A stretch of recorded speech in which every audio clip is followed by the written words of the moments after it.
오늘 이 거룩한 주일 우리에게 주시는 하나님의 말씀 누가복음 18장 9절로 14절 말씀입니다. 누가복음 18장 9절로 14절 말씀 신약성경 124면에 있습니다. 이 말씀을 제가 여러분들에게 봉독해 드릴 때에 친히 우리 주님의 음성이 여러분들에게 들려지는 축복이 함께하기를 바랍니다. 또 자기를 의롭다고 믿고 다른 사람을 멸시하는 자들에게 이 비유로 말씀하시되 두 사람이 기도하러 성전에 올라가니 하나는 바리새인이요 하나는 세리라. 바리새인은 서서 따로 기도하여 이르되 하나님이여 나는 다른 사람들 곧 토색, 불의, 간음을 하는 자들과 같지 아니하고 이 세리와도 같지 아니함을 감사하나이다.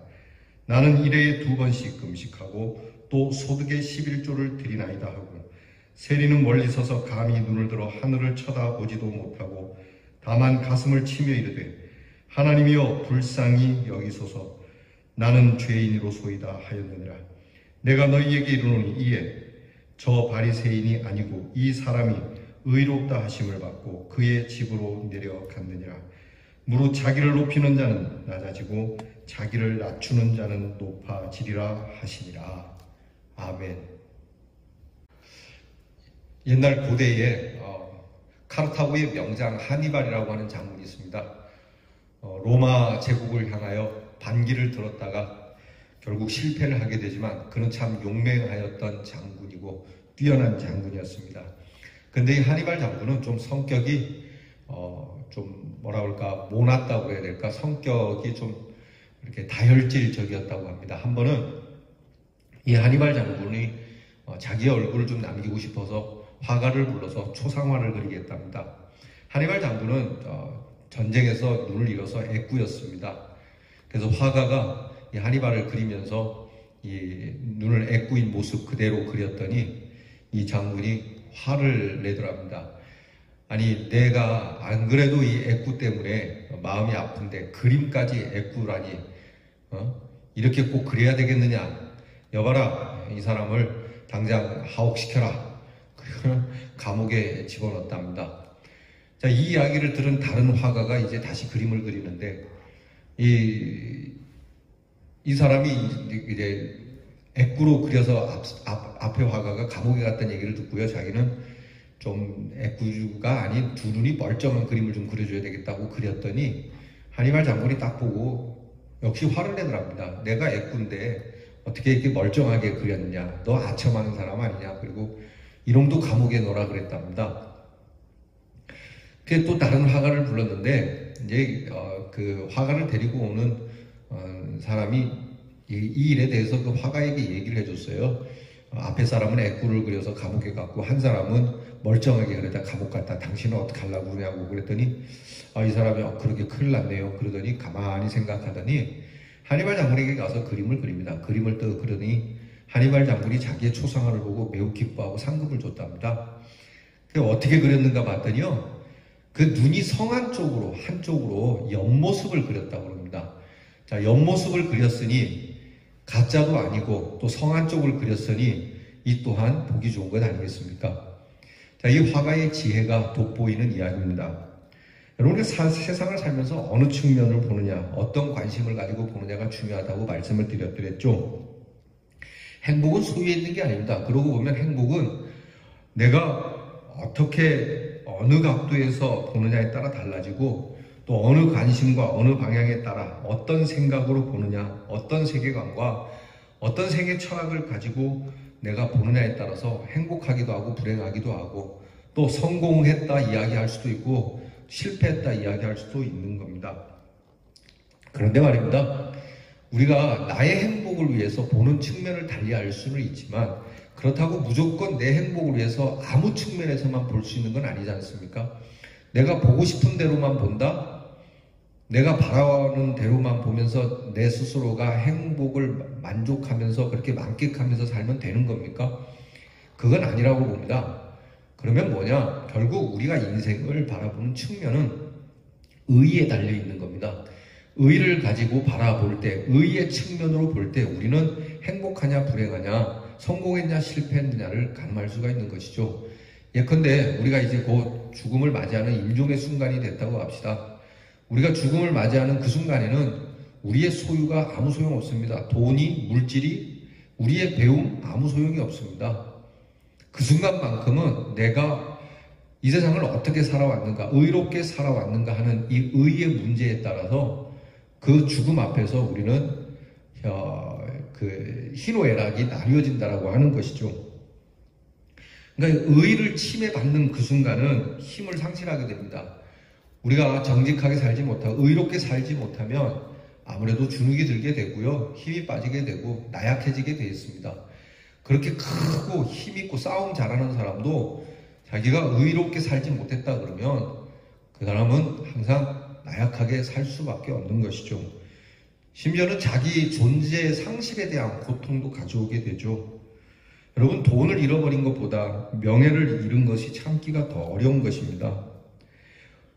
의가 우리에게서 상실될 때 여러분, 우리는 고통이 크죠. 옛말에 배부른 돼지가 되기보다는 배고픈 소크라테스가 되겠다는 이야기가 여기 있지 않습니까?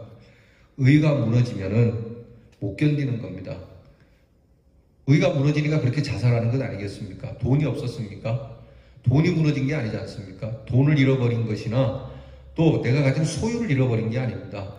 바로 이 의의 측면은 우리 인생에 있어서 대단히 중요한 것이죠. 가룟유다가 그랬습니다. 그의 손에는 분명히 은30이라고 하는 재물이 있었음에도 그는 의를 저버린 일로 자살할 수밖에 없었죠. 근간에도 그렇지 않습니까? 그렇게 의롭지 못한 자신을 보면서 도저히 헤어나올 길이 없어서 그렇게 안타까운 선택을 할 수밖에 없는 것. 여러분, 이 예배를 통해서 우리는 의가 얼마나 우리에게 중요한 측면이고 이 의로 보는 것이 우리에게 절대적으로 필요하다는 것을 깨닫게 됩니다. 의에는 세 가지가 있습니다. 하나는 나의 의가 있고, 하나는 상대적인 의가 있고, 하나는 하늘의 의가 있어요. 나의 의는 내가 생각할 때 또 내 양심에 따라서 내가 의롭다라고 생각하는, 그러니까 내가 인정하는 의입니다. 이건 내가 볼 때 이거는 의롭다고 생각한다라고 하는 자아적 의를 얘기해요. 반대로 상대적 의는 이웃과의 관계에서 말하는, 그러니까 이웃이 인정하는, 사회가 인정하는 의입니다. 그리고 세 번째, 말씀드린 대로 하나님께서 인정하는 의. 이 세 가지 의가 있어요. 그런데 이 의는 갈등을 가질 때가 있어요. 항상 우리의 고민은 이 세 가지를 두고 통합적인 의가 없다는 거예요. 나는 분명히 옳다고 생각하고 나는 의롭다고 했는데 사회가 인정을 안 합니다. 이웃이 인정하지 않습니다. 여기에 문제가 있지 않습니까? 또 사회는 그렇다라고 인정하는데 하나님과 내가 그렇게 인정하지 못할 때가 있습니다. 이 세 가지가 딱 동시에 맞아떨어지면 얼마나 좋겠어요? 그런데 그런 통합적 의가 없다는 거예요. 결국은 이런 의 속에서 우리는 어떤 의를 선택해야 하고 그 의를 따라서 살 때에 우리에게 궁극적으로 주는 의가 무엇인지를 알아야 된다고 하는 것이죠. 결국 우리는 절대적인 의인 하나님의 의, 하늘의 의를 따를 수밖에 없는 것이죠.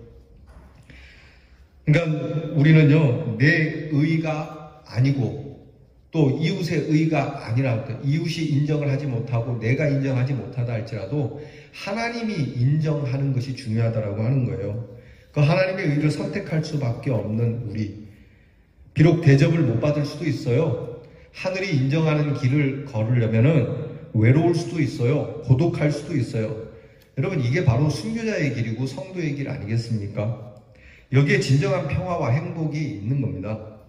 하나님의 의에 관심을 갖고 하나님의 의의 관점에서 하나님의 의를 생각하며 하나님의 의를 두고 쳐다보고 그렇게 관심을 갖는, 이것이 우리의 행복과 불행, 성공과 실패, 여기에 달려있다고 하는 겁니다.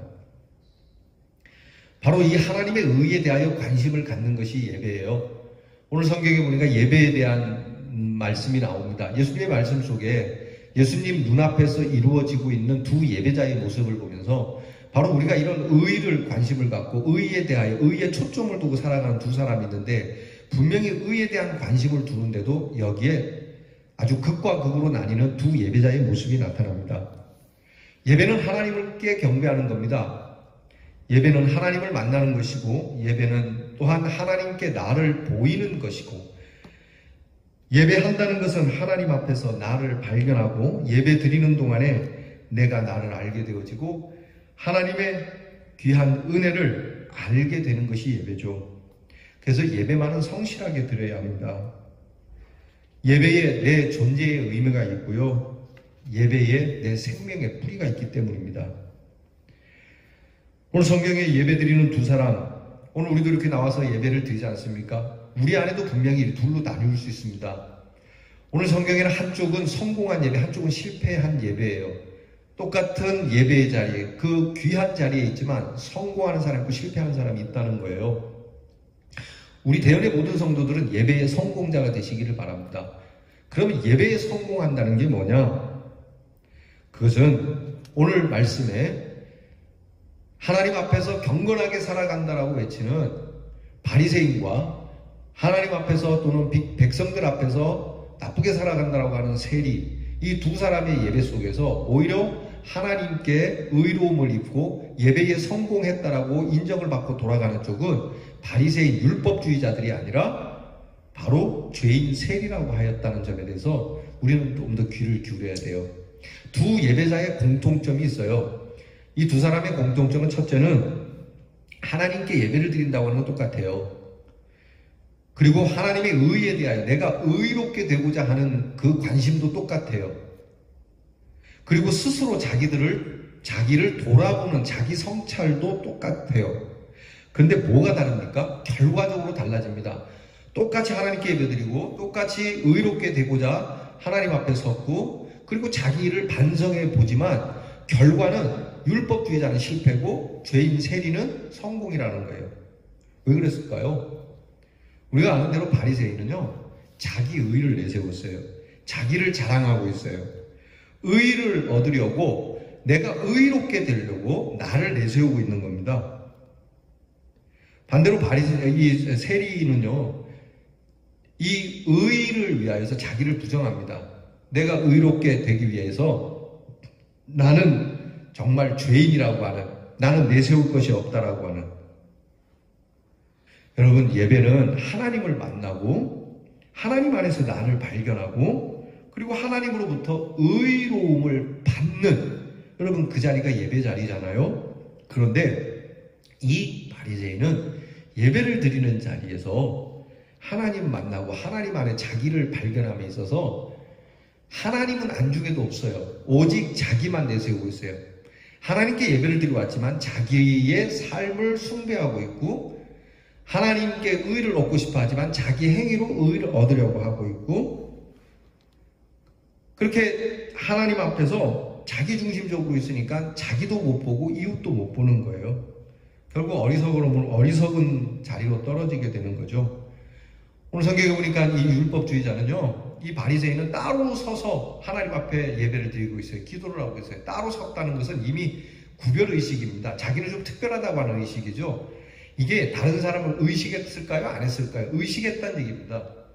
따로 섰다는 이야기 자체가 의식했다는 얘기예요. 그냥 따로 안 있어도 괜찮아요. 그냥 하나님 앞에 온 거면 된 겁니다. 옆에 누가 앉든 뒤에 누가 앉든 앞에 누가 있든 상관없습니다. 일단 내가 들어와서 내가 앉은 자리면 되는 겁니다. 굳이 누가 옆에 앉았는지 보고 예배 자리로 옮기는 거? 여러분 뭐가 그렇게 특별한 겁니까? 나는 그렇게 하면 예배가 잘 안 돼? 여러분 이런 마음은 옳지 않습니다. 나는 꼭 그 자리에 앉아야만 예배가 된다는 분 있죠? 여러분 이건 참된 예배자의 모습이 아니에요. 나는 뭔가 좀 특별해 보이는, 여러분 이렇게 따로 서서 자기를 특별하게 하는 그 순간 하나님 의식을 하지 못합니다. 더군다나 내 옆에 누가 있다라고 하는 의식도 못해요. 나는 특별하다고요. 중국에 그런 얘기가 있어요. 중국의 어느 교회 갔더니 예전에 곽선희 목사님 그런 말씀하셨어요. 중국에 선교를 자주 다니시는데 중국에 가니까 진교회가 있더랍니다. 진교회. 그러니까 참진자를 써서 진짜 교회. 다른 교회는 가짜 교회입니까? 그랬더니 더 웃긴 건 그 옆에 진진교회가 들어서더래요. 진짜 교회. 더 웃긴 건 하나 더 나가더랍니다. 진진교회. 진짜 교회라고요. 그 목사님이 하실 말씀이 그렇더라고요. 소망교회가 이제 한참 부흥되고 유명해지니까 다른 분들도 이 소망교회 이름이 참 좋고 그래서 소망교회를 세우는데 어떤 지역이 있어서 무슨 강남 소망교회 또는 대구 소망교회 이렇게 세우는 거를 봤답니다. 이건 좋은데 새소망교회를 보셨다는 게 아시죠? 새소망교회. 그러면 기존에 있는 소망교회는 헌소망교회입니까? 이게 특별의식 쪽에서 나오는 거 아니라는 거 아시죠? 그래서 그분이 하시는 말씀이 이러다가 참소망교회가 나오지 않을까 그랬더니 진짜 참소망교회가 생겼어요. 진짜 소망교회. 그럼 전에는 가짜 소망교회입니까? 이것이 누구를 의식해서 교회를 세웠느냐는 것이죠. 특별의식 속에, 특별계시 속에 하나님 앞은 보이지 않고 사람이 의식되어지는 이러한 예배는 문제가 있다는 겁니다. 오늘 성경 말씀 11절을 보면 바리새인은 서서 따로 기도하여 이르되 하나님이여 나는 다른 사람들 곧 토색, 불의, 간음하는 자들과 같지 아니하고 이 세리와도 같지 않다고 얘기를 해요. 이게 무슨 얘기냐면 다른 사람들을 멸시합니다. 다른 사람들을 경멸하고 다른 사람들을 비하하면서 자기를 높이고 있어요. 여러분 세상에 그렇게 하는 사람이 많지 않습니까? 다른 사람을 뭉개면서 내가 올라가고자 하는, 다른 사람을 경멸하고 비하하면서. 여러분 이런 사이에 하나님 앞에서 가져야 하는 자신이 가지고 왔던 진실함도 사라지게 되는 거예요. 그와 반대로 세리는요 그냥 이런저런 이야기하지 않습니다. 하나님 나는 어떻고 저떻고 이떻고 안 합니다. 그냥 하나님 나는 죄인입니다. 그냥 나를 불쌍히 여겨주세요. 나는 그냥 죄인이다. 다 모든 게 내 잘못입니다. 뭐 내가 이렇게 세리로 사는 게 뭐 민족이 멸망했기 때문이고 로마 군대 때문이고 나도 먹고 살아야 되기 때문이고 뭐 이렇게 얘기하지 않아요. 그냥 하나님 내가 잘못했습니다. 나는 죄인입니다. 여러분 이렇게 고백하는 그 순간 그 예배자는 하나님과 나라고 하는 절대적 관계성 속에서 예배를 드리게 되는 거예요. 회개라는 게 뭐예요? 후회스럽습니다. 고통스럽습니다. 그런 게 회개가 아닙니다. 회개는요 오직 내가 죄인입니다. 다 내 잘못입니다. 이게 회개인 것이죠. 그래서 불쌍히 여겨달라는 오늘 성경 본문 말씀은 힐라스 데티라고 하는 말인데요. 이 힐라스 데티라고 하는 것은 좀 이렇게 빌면서 좀 모면해보자는 거 아닙니다. 저주를 피해보고자 하는 그러한 말이 아니고 그냥 처분을 맡깁니다. 나는 참 나쁜 놈입니다. 그냥 처분대로 해서요. 대신 선처를 좀 해주세요. 하나님의 마음을 아프게 해드렸으니 드릴 말씀이 뭐가 있겠습니까? 그냥 불쌍히 여겨주세요. 저는 이렇게 죄인입니다. 라고 고백하는 겁니다. 폴란드의 과학자 코페르니쿠스, 지동설을 이야기한 우리 유명한 과학자 아시죠? 이 코페르니쿠스는요, 자기가 죽을 때 그 묘비에다가 이렇게 써달라고 그랬답니다. 하나님, 저는 베드로에게 주신 친절을 원하지 않습니다. 또한 바울에게 베푸신 그 은혜도 바라지는 않습니다. 내가 바라는 것이 있다면 주님 옆에 달렸던 그 강도에게 베풀었던 자비 하나면 됩니다. 그렇게 묘비에 적어달라고 하는 거예요. 우리가 하나님 앞에 너무 말이 많지 않습니까? 우리가 하나님께 소원도 많지 않습니까? 이 소원이 끝나면 다음 소원 끝나면 비전도 많고 소원도 많지만 사실 예배드리면서 하나님 앞에 뭘 더 구할 수 있을까요? 그냥 오른편에 있는 강도처럼 그 한편에 있는 강도에게 베푸셨던 자비, 그것만으로도 나는 참 감지덕지이고 더할 바가 없습니다라고 하는 이 고백이 바로 예배자의 고백이어야 한다는 겁니다. 그저 다른 거 필요 없습니다. 오늘 우리가 예배드리면서 저나 여러분이나 주여 우리를 불쌍히 여겨주십시오. 나는 죄인입니다. 여러분 이 고백 하나면 되는 것이라고 예수님은 말씀합니다. 왜? 그 고백 하나로 이 예배에서 우리는 의롭다 하심을 얻기 때문이죠. 그래, 내가 너를 의롭게 해줄게. 내가 너를 깨끗하게 해줄게. 내가 너를 나의 자녀가 되었다는 확증을 줄게. 내가 하나님 앞에 죄인이라고 하는 불쌍히 여겨달라는 그 말 한마디, 그것만으로 그걸 얻는다는 겁니다. 내가 선교를 위해서 뭘 했고, 내가 교육을 위해서 뭘 했고, 앞으로 이전 비전을 뚫고, 그러니 하나님 주세요. 그거 아니라는 거예요. 하나님 불쌍히 여겨주세요. 나 죄인이에요. 그거 하나면 된다는 겁니다. 하나이지만 그것이 전부라는 겁니다. 예배자에게. 하나님께서 어떤 성자에게 그렇게 얘기했답니다. 야, 네 소원이 뭐냐? 나한테 구하라. 네 구하는 대로 다 줄게. 그랬더니 이 성자가 하나님 앞에 그랬답니다. 하나님, 제 소원은 제 소원을 반납하는 겁니다. 무슨 얘기입니까? 하나님 뜻대로 해달라는 거예요. 하나님 알아서 해달라는 거죠. 신방을 가서 제가 종종 가정에 무슨 일이 있으신가요? 제가 뭘 위해서 기도해 드릴까요? 그러면 우리 권사님 중에 우리 연세 많으신 권사 이름 되면 아실 거예요. 우리 그 권사님이 아유마 목사님 알아서 기도해 주세요. 무엇이 됐든. 목사님이 알아서 기도하는 중에 내 문제가 나올 수도 있고 안 나올 수도 있어요. 그런데 이 순간 그냥 목사님이 기도해 주는 그것으로 족하다는 거예요. 그냥 기도해 주는 그것만으로 족한 것이지 내가 뭘 더 바라겠느냐는 것이죠. 여러분, 이런 분들이 평안을 얻어요. 그분 얼굴에서는 항상 웃음이 넘쳐요. 그분의 자식이 어려워요. 그분의 아들이 힘들어요. 그런데도 그 권사님 얼굴에는 빛이 나요. 우리 교회 권사님이세요. 최인식 권사님이요. 이름을 거명해서 죄송합니다. 우리 최인식 권사님이 그러시더라고요. 예배는 성실하게 드려야 합니다. 사실 여러분, 예배를 안 나오는 사람이 불쌍한 게 아니고요. 예배에 나와서도 진정한 예배를 드리지 못하는 사람이 그렇게 진정한 예배, 하나님이 주시는 의의를 덧입지 못하고 돌아가는 예배자가 안 나온 사람보다 더 불쌍한 사람이에요. 모든 게 부실하게 살아왔어도요, 우리 예배만큼은 성실하게 드릴 수 있기를 바랍니다. 나를 불쌍히 여겨달라고 고백하는 예배자, 하나님의 의의를 받게 되고요. 예수 그리스도의 십자가의 은혜를 받고 하나님의 자녀의 확증을 얻게 될 겁니다. 저나 여러분이나 늘 예배에 나와서 이 귀한 마음으로 하나님 앞에 엎드릴 때마다 그래, 괜찮다. 내가 너를 사랑하노라 하는 이 음성을 듣고 우리가 돌아가는 이 귀한 예배자들로 승리하기를 축원합니다. 기도하겠습니다. 하나님 아버지, 이 예배의 자리에 우리가 무엇을 구하오리까? 그저 우리는 죄인이고 허물 많은, 그것도 거듭거듭 죄를 짓는 죄인일 뿐이오니 불쌍히 여겨달라는 이 말씀밖에는 드릴 것이 없는 이 세리와 같은 예배자가 되고 우리의 죄를 용서하여 주시고 십자가의 은혜로 그 보혈로 깨끗하게 해 주시며 내가 너를 사랑한다라고 하는 이 음성으로 감사와 감격의 눈물을 가지고 예배의 자리에 일어서서 돌아가는 하나님의 예배자들, 승리의 예배자들이 되게 해 주시옵소서. 예수님 이름으로 기도하옵나이다. 아멘.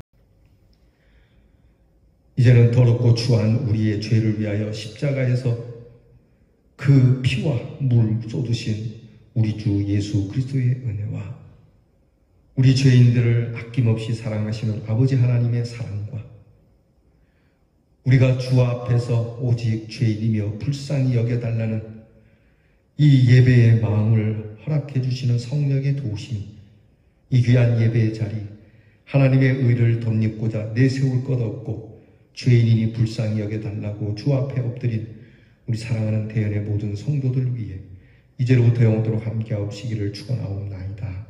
아멘.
하소서.